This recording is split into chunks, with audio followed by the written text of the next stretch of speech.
Hey everyone, Zane here, and today I will show you how to request a refund on TikTok Shop.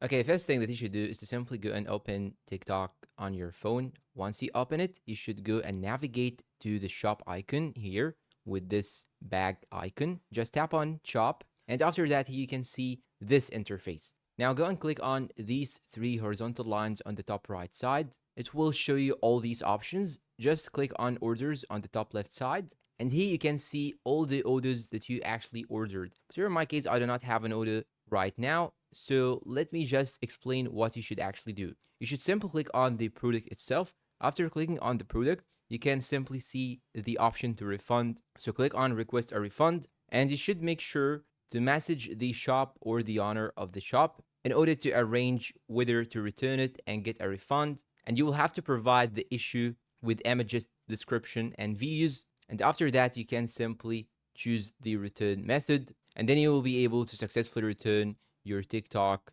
product. And that's all for today's video. If you find it helpful, please don't forget to support us with like, subscribe, comment, share. Thank you for watching, and goodbye.